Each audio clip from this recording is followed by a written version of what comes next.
मौर्य साम्राज्य इतिहास में एक गहरा नाम। ये बड़े बदलाव का समय था। संघर्ष की राख से एक नया युग आया। मौर्य वंश का उदय हुआ। उन्होंने एक बिखरे हुए देश को एक किया। उन्होंने शांति और समृद्धि लाई। उनका राज, उनके नेतृत्व का प्रमाण। मौर्य साम्राज्य बहुत दूर तक फैला था, हिमालय से लेकर दक्कन के पठार तक। यह एक विशाल और विविध साम्राज्य था। फिर भी यह एकजुट रहा। यह एकता, इसके नेताओं की ताकत का प्रमाण। दूरदर्शी पुरुष, कर्मठ पुरुष, दयालु पुरुष। उनकी विरासत आज भी प्रेरित करती है। वो अतीत से एक प्रकाश स्तंभ है जो हमें एक उज्जवल भविष्य की ओर ले जाते हैं। मुंबई के बोर्डरूम्स में और यहां के लोगों के दिलों में आज भी उनकी कहानियां गूंजती हैं। चंद्रगुप्त मौर्य, मौर्य साम्राज्य के संस्थापक। एक युवा, एक बड़े विजन के साथ, अखंड भारत के विजन के साथ। उन्होंने लोगों को अपने साथ जोड़ा। उन्होंने उस समय के नियमों को चुनौती दी। उन्होंने एक बेहतर भविष्य के लिए लड़ाई लड़ी। उनका साहस अटूट था, उनका दृढ़ संकल्प अडिग। उन्होंने कई दुश्मनों का सामना किया। उन्होंने उन सभी पर विजय प्राप्त की। उन्होंने मौर्य साम्राज्य की स्थापना की। उनके नेतृत्व का प्रमाण, उनके विजन का प्रमाण। चंद्रगुप्त केवल एक योद्धा नहीं थे, वह एक चतुर रणनीतिकार भी थे। वह मजबूत शासन के महत्व को समझते थे। उन्होंने एक सेंट्रलाइज्ड एडमिनिस्ट्रेशन स्थापित किया। इससे साम्राज्य में व्यवस्था और स्थिरता आई। बिंदुसार, चंद्रगुप्त के पुत्र। उन्हें एक विशाल साम्राज्य विरासत में मिला।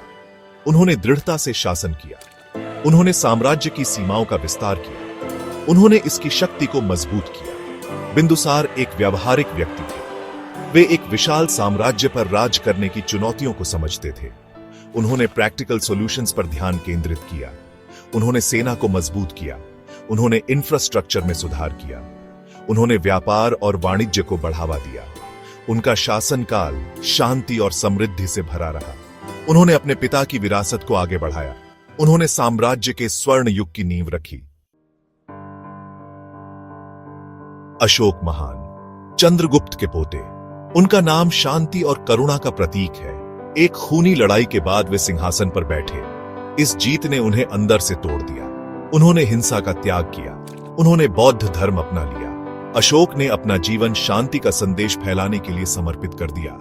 उन्होंने अपने साम्राज्य में स्तंभ बनवाए जिन पर उनके राजाज्ञाएं उत्कीर्ण थीं। अहिंसा, सहिष्णुता और करुणा को बढ़ावा देने वाले राजाज्ञाएं। उन्होंने दूर दूर तक धर्म प्रचारक भेजे, बुद्ध की शिक्षाओं का प्रसार किया। अशोक का शासनकाल एक महत्वपूर्ण मोड़ था। उन्होंने मौर्य साम्राज्य को एक शक्तिशाली सैन्य राज्य से शांति और ज्ञान के प्रकाश स्तंभ में बदल दिया। उनकी विरासत आज भी दुनिया भर के लाखों लोगों को प्रेरित करती है। भाग 5, मौर्य राजवंश से नेतृत्व के सबक। मौर्य सम्राट वो सिर्फ राजा नहीं थे, वो ऐसे नेता थे जिन्होंने एक युग को आकार दिया। उनकी कहानियां हमें बहुमूल्य सबक देती हैं, ऐसे सबक जो आज भी प्रासंगिक हैं। चंद्रगुप्त हमें विजन का महत्व सिखाते हैं, बड़े सपने देखने का, अपने लक्ष्यों का पीछा करने का साहस रखने का। बिंदुसार हमें व्यावहारिकता का मूल्य सिखाते हैं, कठिन फैसले लेने का, प्रैक्टिकल सॉल्यूशंस पर ध्यान केंद्रित करने का। अशोक हमें करुणा की शक्ति सिखाते हैं, सहानुभूति के साथ नेतृत्व करने का, एक बेहतर दुनिया बनाने का। ये सबक कालातीत हैं, ये समय और स्थान से परे हैं। ये मुंबई के बोर्डरूम्स में उतने ही प्रासंगिक हैं जितने प्राचीन भारत में थे। भाग 6, आधुनिक मुंबई में मौर्य संस्कृति। मुंबई भारत की फाइनेंशियल कैपिटल, एक शहर जो कभी नहीं सोता, संस्कृतियों और आकांक्षाओं का संगम। इस हलचल भरे महानगर के बीचों बीच मौर्यों की भावना जीवित है। कॉर्पोरेट वर्ल्ड एक बैटलफील्ड है, सफलता के लिए एक निरंतर संघर्ष। इस मैदान में मौर्य सम्राटों की सीख पहले से कहीं ज्यादा महत्वपूर्ण है। नेताओं के पास स्पष्ट विजन होना चाहिए। चंद्रगुप्त की तरह उन्हें बड़ी तस्वीर देखने में सक्षम होना चाहिए। उन्हें अपनी टीमों को प्रेरित करने में सक्षम होना चाहिए। उन्हें जटिल चुनौतियों का सामना करने में सक्षम होना चाहिए।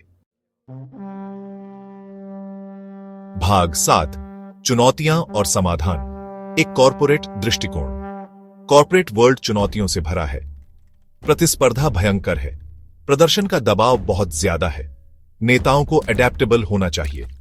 बिंदुसार की तरह उन्हें कठिन फैसले लेने में सक्षम होना चाहिए, उन्हें प्रायोरिटाइज करने में सक्षम होना चाहिए, उन्हें रिजल्ट्स देने में सक्षम होना चाहिए। लेकिन इस ग्लाकाट प्रतिस्पर्धा के बीच करुणा की भी जरूरत है। अशोक की तरह नेताओं को एक सकारात्मक कार्य वातावरण बनाना चाहिए, एक ऐसा वातावरण जो विकास और सहयोग को बढ़ावा दे, एक ऐसा वातावरण जहां हर कोई मूल्यवान और सम्मानित महसूस करे।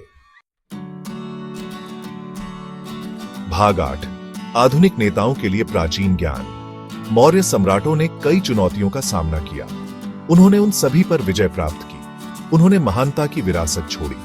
उनकी कहानियां बहुमूल्य इंसाइट्स देती हैं, ऐसी इंसाइट्स जो आज हमारा मार्गदर्शन कर सकती हैं।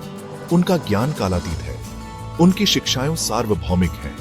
वे हमें याद दिलाते हैं कि असली नेतृत्व सिर्फ शक्ति या लाभ के बारे में नहीं है, यह दूसरों की सेवा करने के बारे में है, यह दुनिया में सकारात्मक बदलाव लाने के बारे में है। भाग 9 निष्कर्ष, मौर्यों की स्थायी प्रासंगिकता। मौर्य साम्राज्य भले ही एक दूर की याद हो, लेकिन उनकी विरासत जीवित है।